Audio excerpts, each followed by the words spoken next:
What's going on, guys? Plastic Beach X3 back here with another One Piece sim video, and this time it's going to be another ranked ladder video utilizing the Bonney strategy. We're back, baby. Back on Bonney. The format has changed. We're banning RP Law, banning the stage in Lucci. So now Bonney just gets infinitely better. You know, my favorite strategy. So I was playing Luffy for a minute, and I took it to the Peoria Regionals. And if you want to hear about that, you can watch my previous video about like Money's Decklist and stuff. So, but now we're back on Bonney because it's actually cracked again. And this time we're going to be on a weird list to start out the format. You know, no one really knows what is going to be good and what's not, or like what are the top most represented decks are going to be. And like in my head, I'm thinking Bonney, Black Yellow Luffy, Nami, Reiju as like the big five in this current point. You know, you can consider Boa, Luffy, Dofi, and those kinds of decks.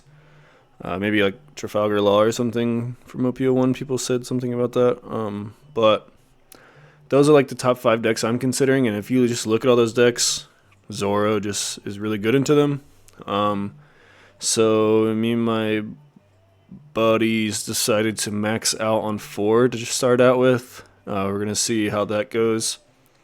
And I've been liking it a lot. Zoro is just really, really good into all those matchups, and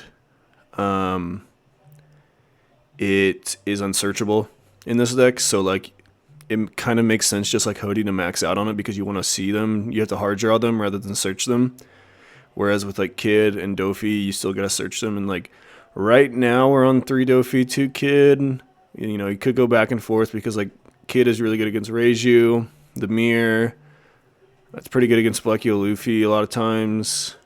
Sometimes it just doesn't matter with like the new builds with Kuzans and stuff. But it's just going to really depend on how the meta shapes out to be and what people are like teching for in their deck lists. So we just really need to see some deck lists before we can start, countering the meta. So it's going to, change tournament by tournament.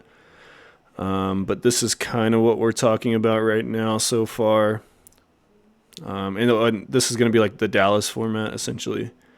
But either way, let's get into some ranked games on the OP Bounty ladder. Post-Banlist, you can see the new setup what the bounty has going on over here. First up, we're going to be against a Nami. Oh, we got a Zora, so that's pretty good. And this was like my second game back I took like a little break for a week or so. During like leading up to Peoria to try and just really test, and also I was just really fucking busy at work. So I took some time to test and stuff, not posting a lot, not playing a lot of games online. So I so I didn't get a lot of games in, so this is kind of like my second game back. A little rusty, gonna play Cavendish, swing 7. Potentially shouldn't have swung there. Gonna play Baby 5. Gonna go 9-9 with Cavendish leader, which I think is fair with 2 Dawn up, 1 blocker. They're gonna use both Dawns, so like I just don't need to swing 9 anymore. I can just go 5. They'll take the block, of course, and then we're gonna play the Urog. Yeah, I don't know. Maybe I just don't ever swing there. Maybe I just wait till I Zoro, but also it feels weird to do that. So I'm just going to kill this Kaya. If they want to waste a Snake Dance on it, that's fine. They just have another Kaya. Pass turn. I do play the 10-drop Dofi here. Maybe that was a little overzealous, but I just thought it was going to be necessary. So they're down pretty low in cards. They're obviously finding all their Kayas and stuff. So we're just going to go 11. Try to whittle down their Dawn so that we could swing with our little characters with low Dawn investments. But they do trigger to hit the Cavendish back to hand off the Snake Dance. We're gonna go 11 with the Dofi. They have White Snake twice, so I gotta go 9 instead of any other combination of numbers there. They're gonna take that, then they're gonna Kaya. Go down to 10 cards in deck.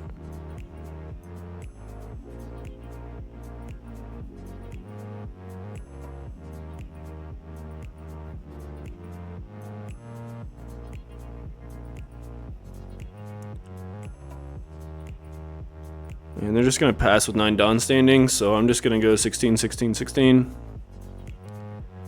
And, you know, just make them have it. The White Snake go to 9. Gloriosa. And then Gavel get down to 7. Love Love go down to 6.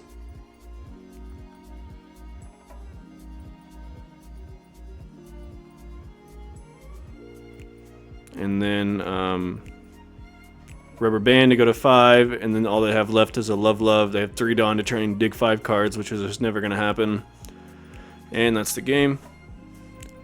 Going into the next one, we got another Nami game.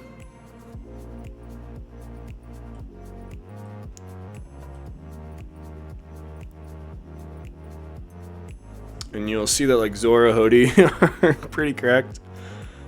Pretty cracked opening. We're going to play the baby 5, get a free search, pass turn. We're just going to pass with all their Dawn standing. They'll mark a ret. We'll play a Basil pass, no need to swing.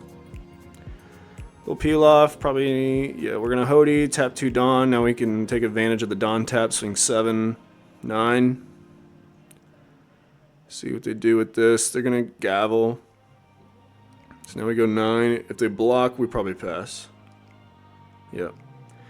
No need to give them value off of that 1 Dawn standing. They're going to Hanger, which we can just free swing into. And then we're just going to drop the Zora after swinging 9. You know, potentially shouldn't have swung 9 there.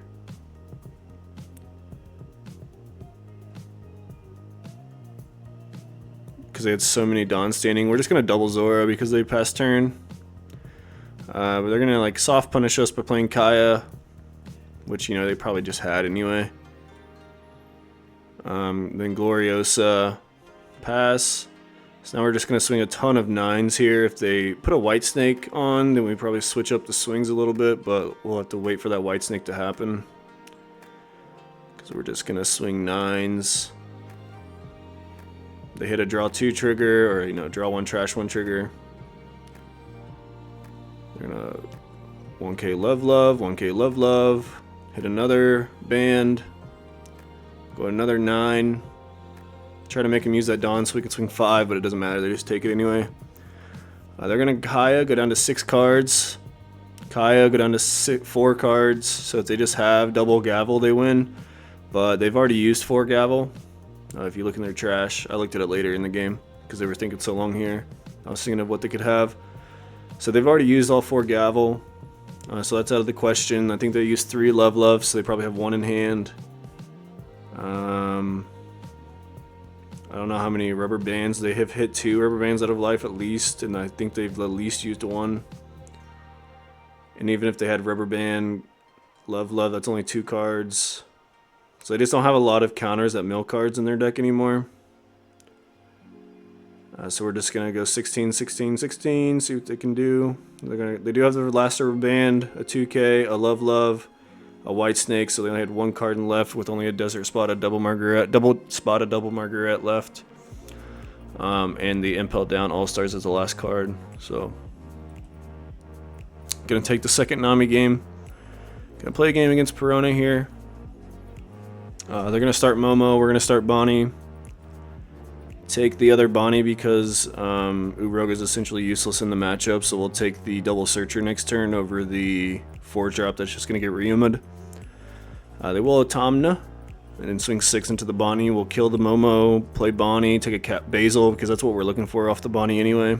Because it's like one of the best cards in the matchup for sure. They're gonna Ryuma our baby 5 and then draw 2 cards. We're just gonna stick this Basil because it's really hard for them to remove. They will Suru it and then just swing a ton into it. And I think about this a lot here, and I'm like, kid, it really isn't even that good in the matchup because of like Ice Age and stuff. So I might just get rid of it to keep this Basil because he's sticky. And he's just better, I think. And the opponent chooses not to swing with the Ryuma, which is an interesting strategy. We're just going to summon this kid, not hold up a Dawn. It's pretty much the only thing we can do, but it's also pretty good. Because he's choosing to starve us. So like we don't get really punished by anything here. They're going to Sabo. We'll just swing 5, try to bait out the Sabo, and then 10 drop. If that doesn't happen, then we'll just play the 9 drop. Think about whether to kill the Ryuma, and I just don't care about it. I want to try and get them low as possible, and then Zoro them so that they have to address the Zoro on the spot, or they lose. And if they're doing that, they're probably not attacking my life. That means my Dofis are going to be, my chainable Dofis are going to be good next 2 turns.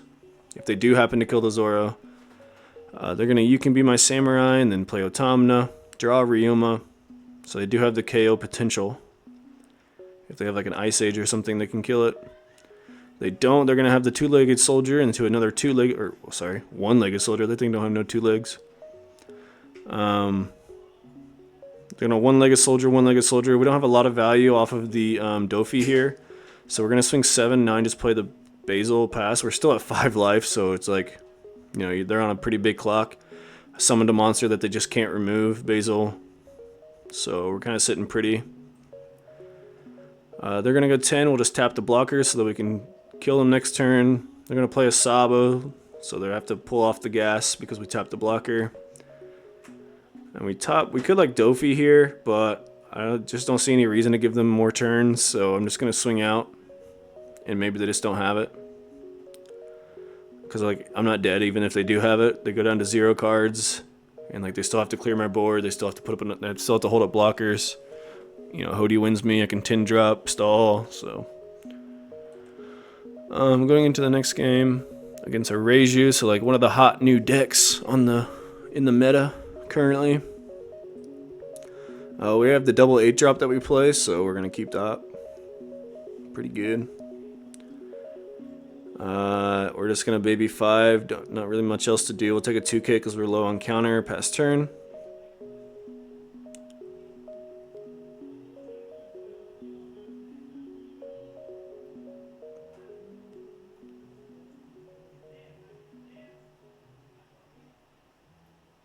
They're going to Germa. They're going to German Kingdom into. I think they German Kingdom into a German Kingdom on the first turn, and then finally they got to discard this Ichiji, grab a Niji, little one. Swing into the baby 5. We're gonna swing 8 into life because we have literally nothing else to do. Pass turn. They're going to trash the Niji to take an Ichiji, which is scary. Now I can go 7, I'll take it, and then Porsche into Ichiji, draw a card, Ichiji, summon big Ichiji, swing 7, I'll tap the Porsche, take this. Not really an option right now probably to play around pudding, so I just need to like keep up the pressure here. I guess I could have discarded 2 cards to try and play around pudding better. Like the 0 drop and something like the Basil. They're going to counter out of this Porsche, which is fair enough because, you know, they play Reiju. Draw 2.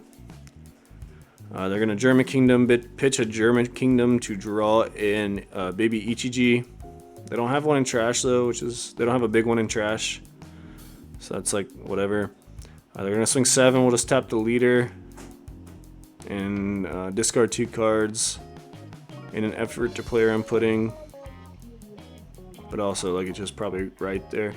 They are going to go 8, which kind of puts us in a really good spot. If they like keep up the Ichiji pressure, that maybe would have sucked, but now we can just safely play Kid with Corazon because we have that as well. You know, we can just play the Kid, swing with the Cavendish, the classic combo. Kid into Corazon, pass turn. And now we're kind of, you know, feeling good.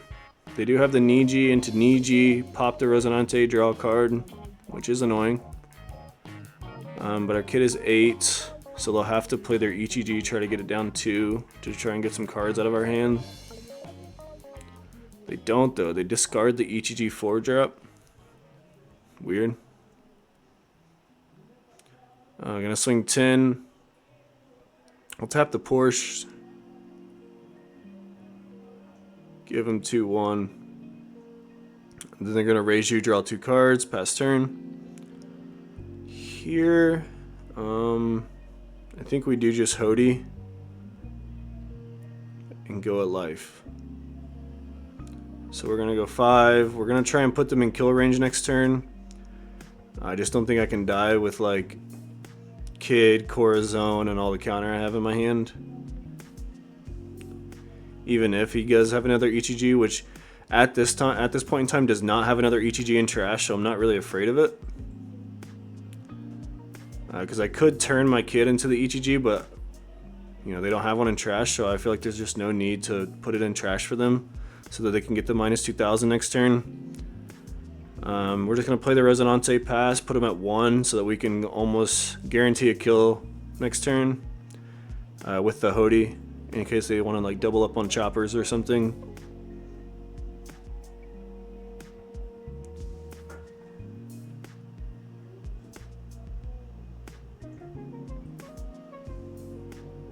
They're going to German Kingdom and they just like had the ETG or they got it out of life or something, so you know, that sucks, but I think we still have enough counter to win.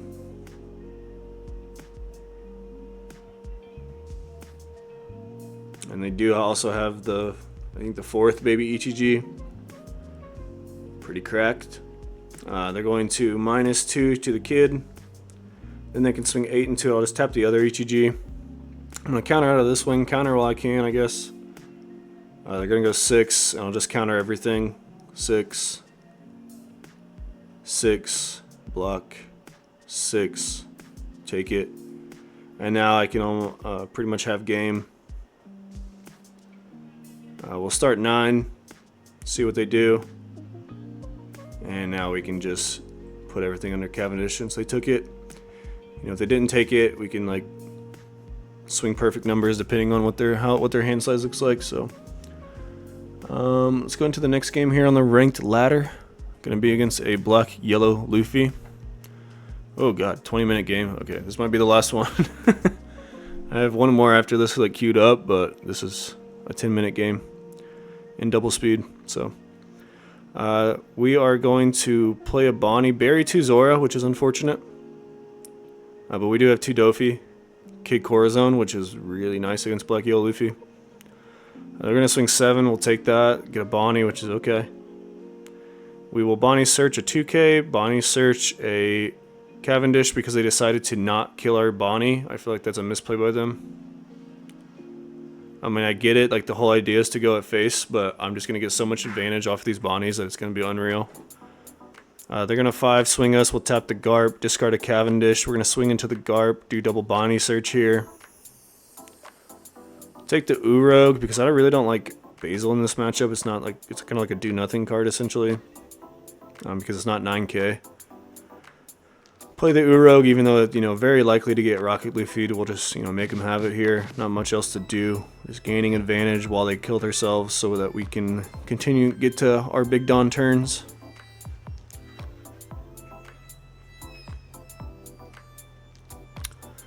They will use their Luffy ability to trash a life, draw a card, and then play the Rocket Luffy because now they're at 2 life. They can pop the Urog, draw a card, so they drew 2. And then I'm going to swing 9. I'll tap the leader. See what they want to do here with 1 Dawn standing. I have the Kid, so you know it's safe to take that. I'll probably just take it anyway because it's 9 and don't have any 2Ks. They will decide to flampe. You know, it's whatever. It's safe. If you want to ensure that you go next to 0 next turn. But also you could have just done that next turn.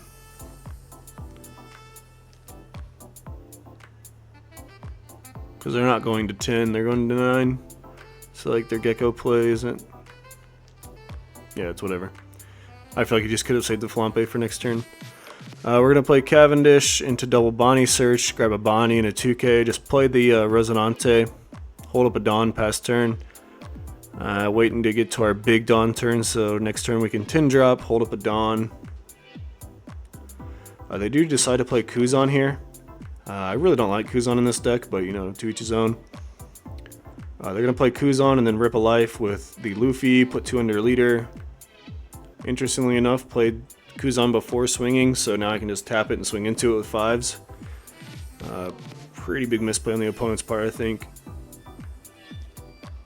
Because now I can just swing into the Kuzan with my 5, and like otherwise my leader was getting 0 value next turn.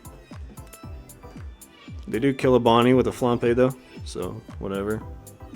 We're going to swing 5 into the Kuzan like I said. They think really hard on whether to discard a card over this.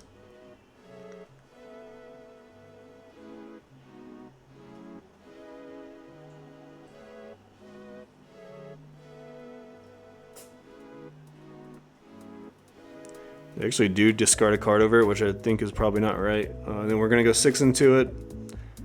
Get 2 Dawn back. They're going to counter the Kuzan swing, which, you know, once again, I don't know about that. But then we'll Bonney, draw a card, pass turn. They're gonna cast the little Sabo so that they can play the Sabo out of life.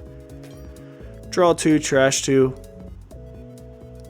We do have Hody, which is cool. They're gonna Garp, search a Luffy, put 2 under their leader, discard a card, put 2 in life. No, they're just gonna hard play the Luffy, okay. And then discard a card, put 2 in life, pass turn. Interesting. We'll just go clean 5 into this Kuzan, see what they do with it. See if they'll tap the Sabo for us so that we can stun it with Dofi. Because like this Kuzan is probably dying no matter what. Like,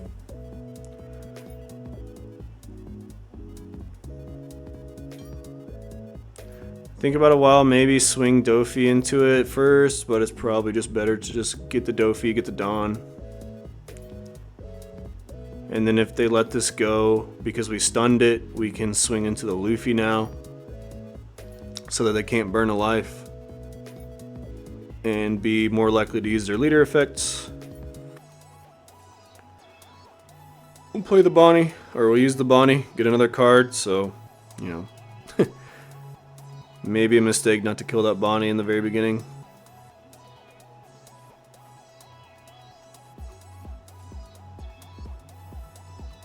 They do just 10-drop Kuz on us and kill the Cavendish, which is nasty.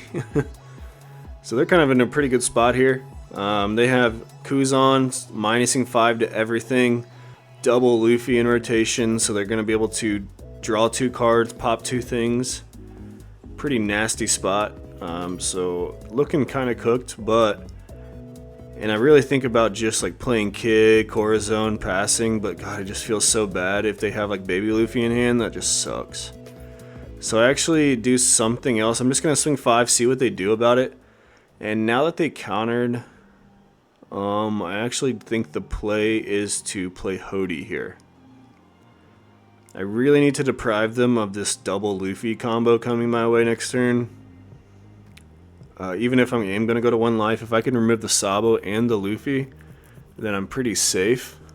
Hold up a Dawn. You know, they'll have the Kuzan in the leader, but I'll have 1 life with leader ability. So I do just think about it for a while and then just commit to the Hody. Tap the Luffy and the Sabo, swing into the Luffy because that's the one I really want to die. If he counters out of this, it doesn't really matter. I can just swing 10 into it and then swing 10 at life to get the other Luffy out of the way. So that, you know, a baby Luffy in hand doesn't just fuck me. And I don't really care about the Sabo anyway.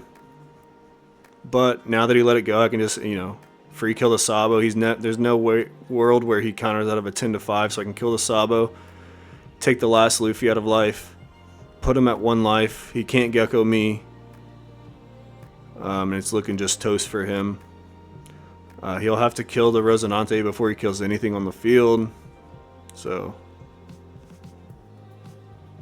yeah, I think Kid was a bait in that position. They do have Gecko, so they can Gecko me. I forgot about that. They will Gecko me, and then play Sabo into Luffy. Luffy pop the Corazon. Draw a card, swing 11 into life. Yeah, it probably doesn't matter where you swing there, honestly, because I'm just going to counter out of it either way. Like, if you swing at the Hody, I'll probably just counter out of the Hody swing. They'll go, I'll tap the Sabo to try and kill him next turn. And then they will go 10 of life, and I just have the counter for that, so... leaders at 9, they have no blockers. We'll swing 11 to start. They'll counter out of that. We'll swing 11, see what their hand's looking like. They actually do counter out again. Now we have the ability to go 10, 11 here to say, you know, have a 2K or lose. But I think about it for a while, and I think if I just play, like, that's putting them on not having a 2K in hand, and I would be sick to my stomach if they actually had the 2Ks. So I was like thinking about any other way to like guarantee a win here. And I think I'm almost guaranteed to win if I can kill the Saba. Like, just swing Hody into Saba. It's a guaranteed kill. They'll have 3 swings minus the Garp. Like, just ignore the Garp because they'll have 3 swings. Double. If I play double Urug, I can block 2 of them, tap the other one with leader ability, and then like counter out of the Garp swing because it's Garp. So I think that's pretty much guaranteed. Now, if they have a Luffy in hand, that would suck. I still might have the counter just depending on what they swing and how they swing. But I might be cooked if they just have Luffy. No, I mean, I don't know. I mean, just because I can get to 8, 9, 10, 11, 12, 13. So they'd have to swing like 13, 13.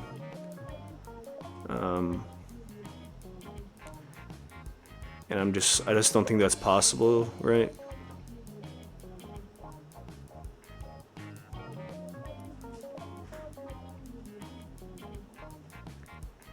Yeah, they can only go 12, 13 with leader. Right? I don't know. Doesn't really matter. Because, wait, they can put 2 under Kuzan, 3 under Kuzan, 7 under leader. That would be, yeah, 12, 13. So, yeah, there's no way they can get out of it.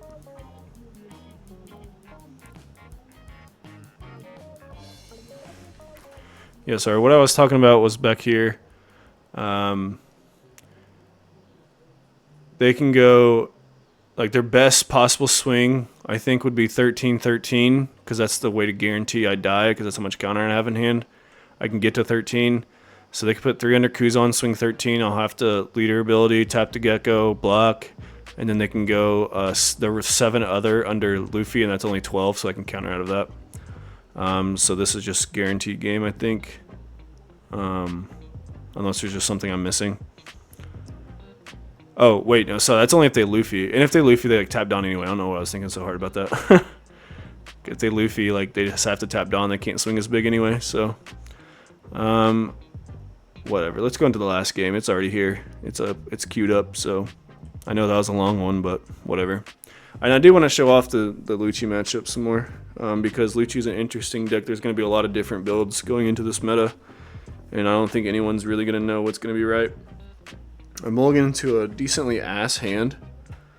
We will baby 5 into a Dofi, which kind of makes up for it, but still pretty ass. I don't have any plays next turn. We'll swing 6 of life and they hit a fucking Soap Sheep out of life, so we'll trash a Zoro. The trigger is your opponent discards 1 card. They're going to swing 5 into the baby 5. We'll tap the Spandam. So they're on Shigon. Jesus. Just kills Basil Hawkins, which is annoying. We're going to go 6 of life with the leader, play the Urog that we just top decked. That's pretty good. I mean, it's not pretty good. It's like something to do, at least. And the Soap Sheep is also a CP card, so they can return it with Kaku. They're going to swing 6 minus to the Urog. We'll tap the Kaku, take it.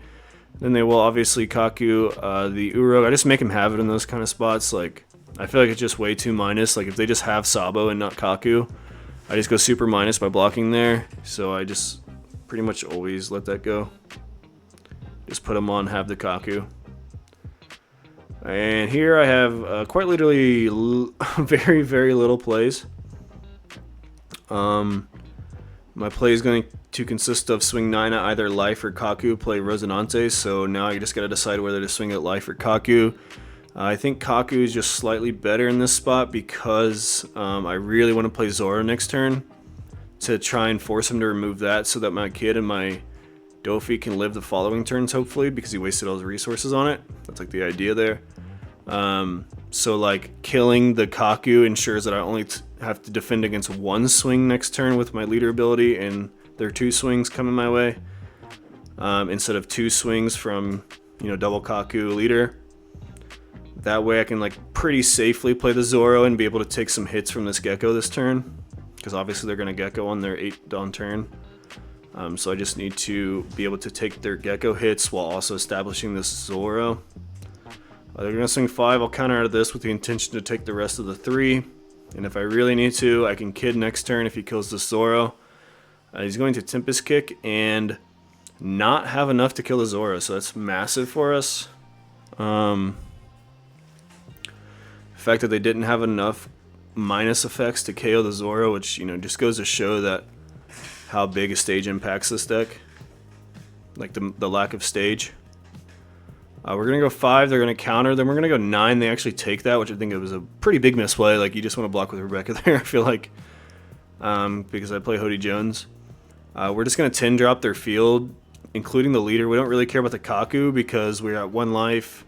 If they want to try and kill us with Rebecca, they can. They're going to lose if they do, but they can. So they're just going to like swing 16 into Zoro. If they do get this Zoro, it would suck. We probably have to lose. No, we could play like Kikor Zone. We could get there maybe. But we just do have the counter for it, so that's really nice. And then they're just forced to pass because they wasted their turn swinging at the Zoro. We have the Hody. We're just going to do the play. 5, 8, 9, 9, 9, 10. And that'll be game. So let's get into the list one more time before we close out the video. This is what we're rocking with currently. If you have any suggestions, you know, leave them in the comments. Not saying I'll always try them because, you know, I have my own opinions and my own way of deck building. So, yeah, but this is what I'm liking right now in this moment. I have some other videos that might come out later in the week or something of like me and my buddy playing the mirror like a ton just to see how it goes. And it's pretty fun, to be honest. Zoro, like 4 Zoros, both players playing 4 Zoros is wild, so pretty fun. But either way, GG's to all those guys. Make sure to subscribe to Plastic Beach X3 for more One Piece videos, and peace out.